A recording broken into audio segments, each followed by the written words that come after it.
Hi, I'm Charlotte from the Independent Film Trust, and we have teamed up with Balik Arts to take you through every aspect of making a film. So today we're going to be talking about actually going into production.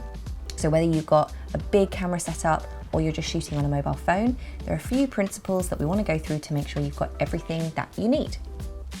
Whatever you're using to shoot on, you just want to get the best image possible, and that at least as a minimum you're shooting full HD, which is going to be 1920 by 1080.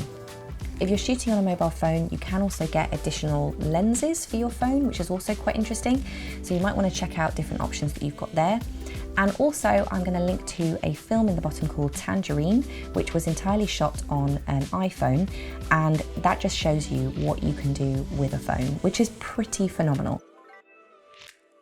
You're also going to need a tripod or a monopod, something to keep your camera still and steady when you're shooting. Next up, you're going to need your sound. So you might want to have an external shotgun microphone, a long cable that helps you move around with that microphone, and you might also want some lapel mics, wireless mics that are going to help you connect to your characters if they're moving around. If your setup is quite limited, then you might just want to have some quite limited lighting, might be some LED lights, just to make sure that you can get your 3-point lighting set up and make sure all your characters are three-dimensional.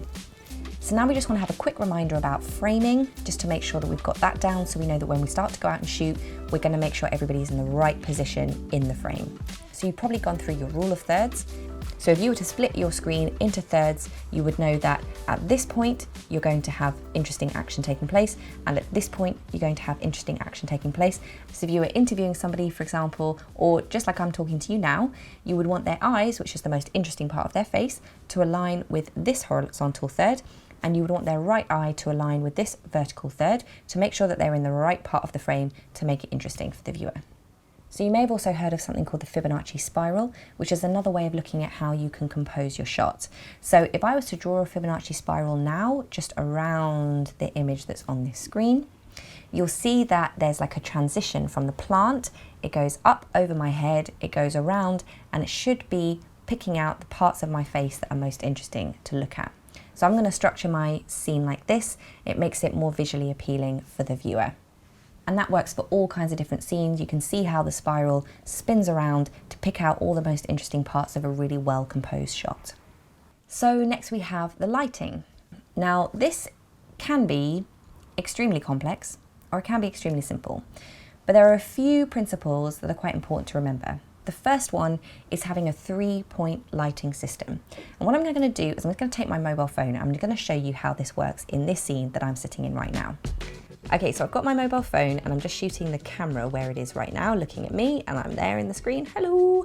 And I'm going to start showing you the different light sources. So this is the first one.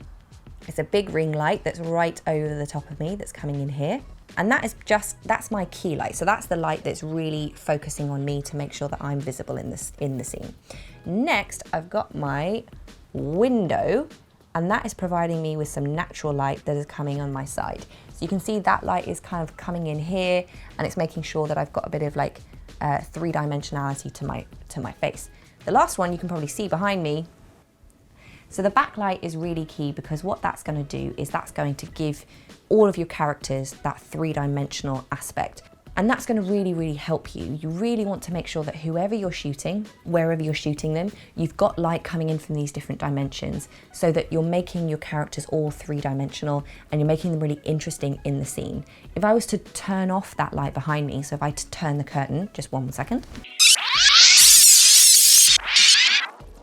That's so boring. Okay, I'm going to open the curtain again. It just looks so much more interesting. Also, behind me, you can just see trees, so you've got this feeling of depth behind me, so it doesn't feel like I'm just kind of caged in a box.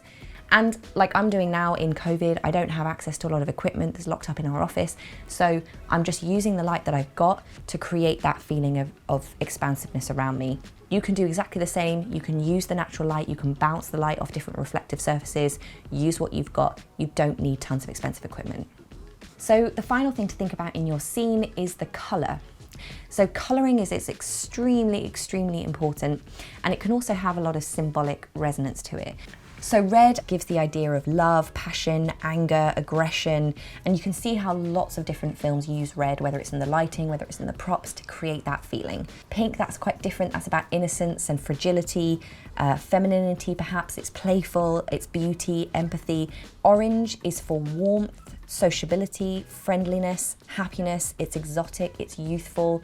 Yellow, quite interestingly, is not about warmth. It really genuinely refers to madness, sickness, insecurity, obsessiveness, naivety. These kinds of things are generally associated with yellow. If you go back to some of the films that you love, look at how yellow is used. It's very interesting to see how that pops up. Green, as you'd imagine, refers to nature. It's also used for immaturity. It's also used for corruption, interestingly. If you imagine the connotation between green and, say, poison ivy, for example, or any kind of poison, you can see how green is going to start to create that kind of ominous feeling. Blue gives a kind of coldness, a feeling of isolation, a feeling of melancholy or passivity. It can also bring about calmness. Purple can also be quite ominous, but it also has that kind of fantasy, ethereal, illusion sort of feeling to it as well. So if you're using purple in a scene, you're maybe kind of referencing something being a bit magic or kind of unknown. And these are all really important references when you're starting to make a film, because it's not just about your lighting, it's about your costume and which characters are wearing what colors and how the colors appear in the scene. So you might want to just go through and just check, because a lot of this stuff is quite subconscious in your audience. Your audience won't necessarily know why they feel a lot of anger when they're seeing the red. It'll just be happening to them subconsciously. And if that's the impact that you want to have, think about how you're going to use color to your advantage in that. Okay, so you've got everything for your production. I hope the productions go really well. I really look forward to seeing what comes back from them. If you want to go over to the next video, we start to look at post-production, you can do that over here. If you want to subscribe to the videos, you can go down here. That will just help you keep in touch with everything that's going on. I look forward to meeting everybody in the mentoring. Have a great one. I'll see you in the next.